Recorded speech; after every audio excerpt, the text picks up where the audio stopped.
The covenant of Mount Sinai was so effective because the children of Israel observed Sabbaths. Even the land was required to observe Sabbath. So not only was Old Testament Israel supposed to work for 6 days and go for 1 day of Sabbath, they were supposed to plant for 6 years and allow the land to rest for 1 year. So at some point in time, people will ask, if we plant for 6 years and we don't plant in the 7th year, what are we going to eat? And God says, if you obey me and you plant for 6 years, I will give you a harvest on the 6th year. That you will eat it for that year, you will eat it for the 7th year, and for the next year, when you are even planting, you will still be eating that harvest.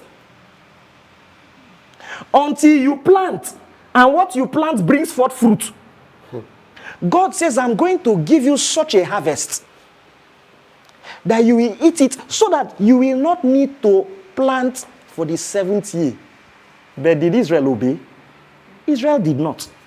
Because in the book of Ezekiel, for the 70 years of exile that Israel was in Babylon, those 70 years was because Israel had rebelled against God's covenant for 490 years.